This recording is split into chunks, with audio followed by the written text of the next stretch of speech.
বন্ধুরা অনেকেই দেখবেন ট্রেনে চাপতে হলে আপনাদের যদি রিজার্ভেশন করা থাকে তো দেখবেন আপনাদের যে বগির নাম্বার আছে সেই বগি নাম্বার ওয়াইজ আপনারা যখন চাপতে যাবেন, ধরুন আপনার ট্রেন হাওড়া থেকে ছেড়েছে, আপনি ধরুন প্রয়াগরাজ যাবেন বা দিল্লি যাবেন বা পাটনা যাবেন, আপনি যেখানেই যাবেন, ধরুন আপনি বর্ধমান থেকে ছাড়বেন। যখন বর্ধমান থেকে ছাড়বেন তো ট্রেনটা হাওড়া থেকে আসছে, বর্ধমানে হয়তো 2 মিনিট কিংবা 3 মিনিট কিংবা 5 মিনিট দাঁড়াবে, বেশিরভাগ 2-3 মিনিট দাঁড়ায়, এরকম ট্রেন অনেক আছে।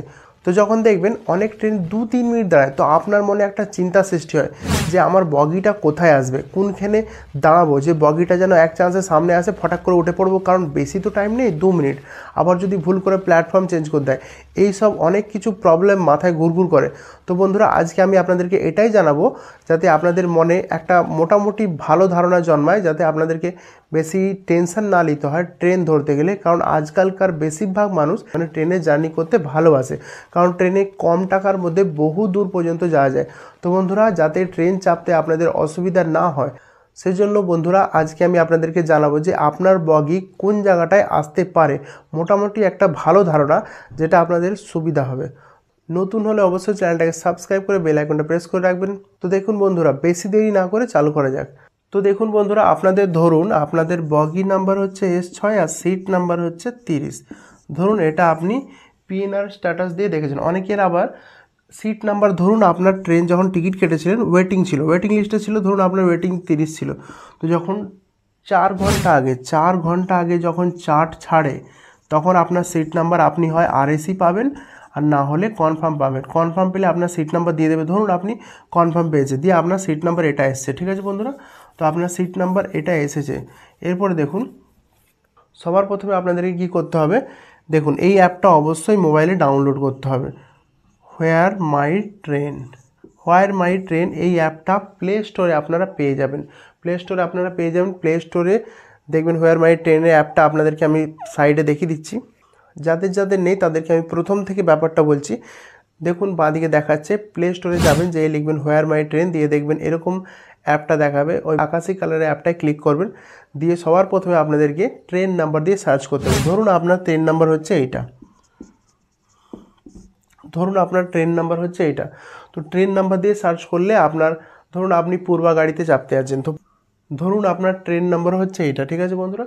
তো এই ট্রেন নাম্বার ওয়াইজ আপনারা দেখবেন হোয়ার মাই ট্রেনে সার্চ করবেন, দিয়ে দেখবেন সবার ওপরে ট্রেন নামটায় ক্লিক করবেন, দিয়ে দেখবেন আপনার কাছে ডিটেলস আসবে কোথা থেকে কোন স্টেশনে যাবেন। তো উপরে দেখবেন কোচ বলে একটা অপশান আছে, কোচে ক্লিক করবেন। কোচে ক্লিক করলেই দেখবেন আপনার কাছে এরকমভাবে সমস্ত কোচগুলো পরপর দেখাবে। যদি আপনি ট্রেন নাম্বার না খুঁজে পান তাহলে আপনি স্টেশন ওয়াইজ সার্চ করতে পারেন। আপনি বর্ধমান থেকে প্রয়াগরাজ কিংবা বর্ধমান থেকে দিল্লি কিংবা বর্ধমান থেকে পাটনা কিংবা হাওড়া থেকে দিল্লি কিংবা হাওড়া থেকে প্রয়াগরাজ, হাওড়া থেকে পাটনা, যা খুশি সার্চ করলে আপনি আপনার আশেপাশের ট্রেনগুলো একগাদা ট্রেন আসবে, তার মধ্যে আপনি খুঁজে নেবেন যে আপনার ট্রেন নাম্বারটা কোনটা, দিয়ে সেই ট্রেন নাম্বার ক্লিক করলে সেই ওরকমভাবেই আপনার কাছে দেখবেন হাওড়া থেকে পুরো দিল্লি কি যেখান পর্যন্ত বলুন পুরো ডিটেলসটা আসবে। তো পুরো ডিটেলসটা এলে আপনারা উপরে দেখবেন কোচ অপশান দেখতে পাবেন। কোচ অপশানে আপনারা ক্লিক করবেন, ক্লিক করলে দেখবেন আপনার কাছে এরকম একটা ইন্টারফেস খুলে আসবে, সমস্ত ডিটেলসগুলো দেখাবে। তো দেখুন বন্ধুরা আপনার কি আছে, এটা S6 বগি আছে, ঠিক আছে? তো S6 কোনটা আপনার এইটা, ঠিক আছে বন্ধুরা? তো এইটা দেখুন ব্যাপারটা, ধরুন আমি আপনাদেরকে বলছি, ধরুন আপনি যখন বর্ধমান স্টেশনে দাঁড়াবেন, ধরুন আপনি এখানটা দাঁড়িয়ে আছেন, ধরুন আপনার 1 নম্বর প্ল্যাটফর্মে ট্রেনটা আসবে, ঠিক আছে বন্ধুরা? তো 1 নম্বর প্ল্যাটফর্মে ট্রেনটা আসবে, তো আপনাকে একটা আন্দাজ করে নিতে হবে যে এটা দেখুন মোটামুটি একটা মাঝামাঝি রয়েছে, ঠিক আছে বন্ধুরা? যদি আমি এটাকে 1 2 লিখি যে 1 বগি 1 নম্বর 2 নম্বর 3 নম্বর 4 নম্বর 5 6 7 8 9 10 11 12 13 14 15 16 17 18 19 20 21 22। তো বন্ধুরা এরকমভাবে ধরুন আপনার 24টা বগি আছে, আমার এখানে কুলাইনে বলে আমি এরকমভাবে লিখেছি। এখানে দেখুন আমি একটা স্লিপারের 8 পর্যন্ত হয়, আমি ওটাকে কেটে একটা কমিয়ে দিয়েছি। তো বন্ধুরা আপনারা যখনই প্ল্যাটফর্মে যাবেন তো আপনাকে খেয়াল করতে হবে, আপনি যখন মোবাইলে চেক করে দেখতে পাচ্ছেন যে আপনার বগিটা একটু মাঝামাঝির একটু আশেপাশে আছে, তাহলে আপনার এতটা তো বুঝতে অসুবিধা হবে না যে আপনি একবারে সামনে দাঁড়াবেন কি একবারে পেছনে দাঁড়াবেন। আপনাকে মোটামুটি একটা আন্দাজ করতে হবে যে আপনার বগি যেহেতু মাঝখানে আছে তো আপনাকে এই প্ল্যাটফর্মটা ভালো করে তাকিয়ে নিতে হবে, তাকিয়ে নিয়ে আপনাকে মাঝামাঝি দাঁড়াতে হবে। ধরুন প্ল্যাটফর্মটা এত বড়, তো আপনি নিশ্চয়ই এখানটা করে দাঁড়াবেন, এখানটা করে দাঁড়ালে আপনার বগিটা তো খুব কাছে, আপনার বগি হয়তো একটুখানি ছুটতে হতে পারে, নাহলে যদি আপনি ভুল করে এখানটা দাঁড়ান তো আপনাকে কত ছুটতে হবে দেখুন, আপনাকে অনেক ছুটতে হবে। তো এই যে অ্যাপটার মাধ্যমে আপনার বগিটা কোথায় সেটা আপনার একটু নর্মাল আইডিয়া এলো যে মাঝখানে, তো আপনি মাঝখানে দাঁড়াবেন। আর একটা ব্যাপার আছে, অনেক সময় দেখবেন প্ল্যাটফর্ম চেঞ্জ করে দেয়। ধরুন আপনার প্ল্যাটফর্ম বলা হয়েছিল যে 1 নম্বরে আসবে, আপনি মোটামুটি জানেন, লোককেও জিজ্ঞেস করলেন যে 1 নম্বরে আসবে, হঠাৎ করে দেখলেন যে 1 নম্বরে মালগাড়ি চলে এসছে সেম টাইমে। অনেক সময় দেখবেন বর্ধমানে এটা ঘটে, 1 নম্বরে মালগাড়ি চলে এসছে, তখন স্টেশন মাস্টার সেই ট্রেনটাকে 2 নম্বর প্ল্যাটফর্মে দিয়ে দেয় এবং অ্যানাউন্সও করে দেয় যে আপনার গাড়িটা 2 নম্বর প্ল্যাটফর্মে আসছে। তখন আপনাকে আরেকটা জিনিস লক্ষ্য রাখতে হবে, আপনি যখন মাঝখানটায় দাঁড়াবেন আপনাকে ব্রিজের কাছাকাছি দাঁড়াতে হবে। ধরুন এটা ব্রিজ আছে, ঠিক আছে বন্ধুরা, ব্রিজ, তো আপনার যেন আশেপাশে ব্রিজ থাকে সেরকমভাবে কাছাকাছি দাঁড়াবেন। কারণ বাই চান্স ধরুন এতে মালগাড়ি চলে আসলো, আপনাকে তো ওপিটে যেতে হবে, তো এইখানে থাকলে আপনাকে ছুটতে হবে, এখানে থাকলে আপনাকে ছুটতে হবে, আপনাকে এমনভাবে দাঁড়াতে হবে যে ব্রিজটা মোটামুটি যেন কাছে থাকে। তো আপনার যদি প্ল্যাটফর্ম চেঞ্জও করে তো আপনারা ইজিলি ব্রিজে চেপে ওপারে যেয়ে ট্রেনটা ধরতে পারবেন। অ্যানাউন্সটাও আপনাকে শুনতে হবে, এই ব্যাপারগুলো আপনাকে খেয়াল রাখতে হবে। এমনকি হোয়ার মাই ট্রেন, এটাতে আপনি তো শুধু কোচটা জানতে পারলেন, ওখানে প্ল্যাটফর্ম আন্দাজে দেওয়া থাকে যে আপনার 1 নম্বরে আসবে কিংবা 2 নম্বরে আসবে। তো বন্ধুরা অ্যানাউন্সটাও শুনতে হয় যে 2 নম্বরে দিচ্ছে নাকি, লোকেরা ছুটছে নাকি, অনেক কিছু খেয়াল রাখতে হয় যে ওপারে দেওয়ার জন্য। অনেকে হয়তো আপনি হয়তো শুনলেন না, আপনি বুঝতে পারছেন যে লোকেরা ওপারে যাওয়ার জন্য ছোটাছুটি করছে, তো আপনাকে লক্ষ্য রাখতে হবে, জিজ্ঞাসা করতে হবে যে ওপারে কেন ছুটছে।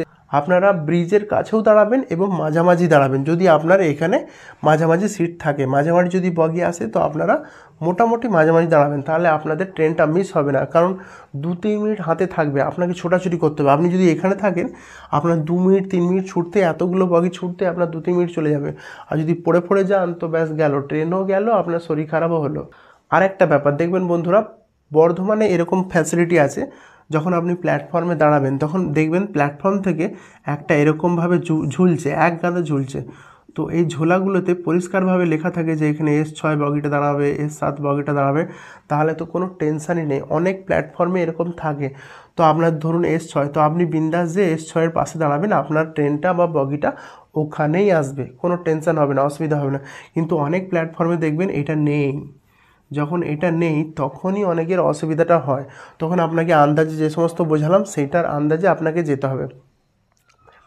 অনেকের দেখবেন এসি বগি থাকে, তো আপনাকে হোয়ার মাই ট্রেনে কেসটা খেয়াল রাখতে হবে।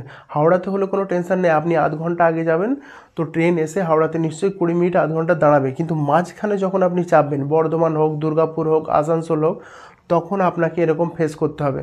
তো আপনাকে দেখবেন 2 মিনিট 3 মিনিট ট্রেন দাঁড়াবে কিংবা হাঁপাহাঁপি করতে হবে, জেনারেল বগি কোথায় এলো, এখানেও পাশে জেনারেল বগি থাকে, পেছনেও থাকে। যদি জেনারেল বগিতেও যান, ধরুন বর্ধমানে আপনি জেনারেল বগিতে যাবেন, তো আপনাকে হয় ফার্স্টে কিংবা লাস্টে, অনেক ট্রেনে আবার শুধু লাস্টে জেনারেল বগি থাকে, অনেক ট্রেনে দেখবে শুধু ফার্স্টে থাকে, অনেক ট্রেনের সামনেও থাকে, পেছনেও থাকে। মেন ব্যাপার হচ্ছে হোয়ার মাই ট্রেনে আপনারা কোচটা দেখতে পাবেন যে আপনার কোচটা কতগুলো আছে, কোথায় আছে, ইঞ্জিনের দিকে আছে নাকি পেছনের দিকে আছে।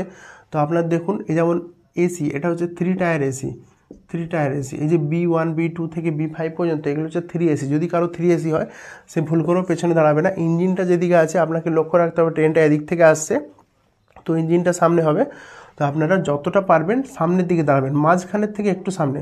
কারণ অনেক সময় দিকে আপনারা দাঁড়াবেন, ইঞ্জিনের দিকে দাঁড়ালে আপনারা এটা সুবিধা হবে, হোয়ার মাই ট্রেনে দেখে আপনাদের এটা সুবিধা হবে যে আপনারা এসি বগিটা ইজিলি কাছে পেয়ে যাবেন। তো বেশিরভাগই আমার আইডিয়া মতে যখনই ট্রেন ধরতে যাবেন তো আপনারা মাঝামাঝি দাঁড়াবার চেষ্টা করবেন। দেখবেন যদি আপনার মাঝামাঝি কাছাকাছি পড়ে যে 24টা বগি, যে 10 নম্বর বগিটা আপনার আর 24টা টোটাল বগি, তো আপনার নিশ্চয়ই প্রায় মাঝামাঝি আসছে। তো আপনারা মাঝামাঝি দাঁড়াবেন যাতে একটু ডান দিক একটু বাঁ দিক যাওয়া যায়, একটু ছুটবেন, অসুবিধা হবে না। এছাড়া আপনার যদি কিছু প্রশ্ন থাকে অবশ্যই কমেন্ট করবেন। এরকমই ভালো ভালো ভিডিও পাওয়ার জন্য অবশ্যই আমার চ্যানেলটাকে সাবস্ক্রাইব করে বেল আইকনটা প্রেস করে রাখুন।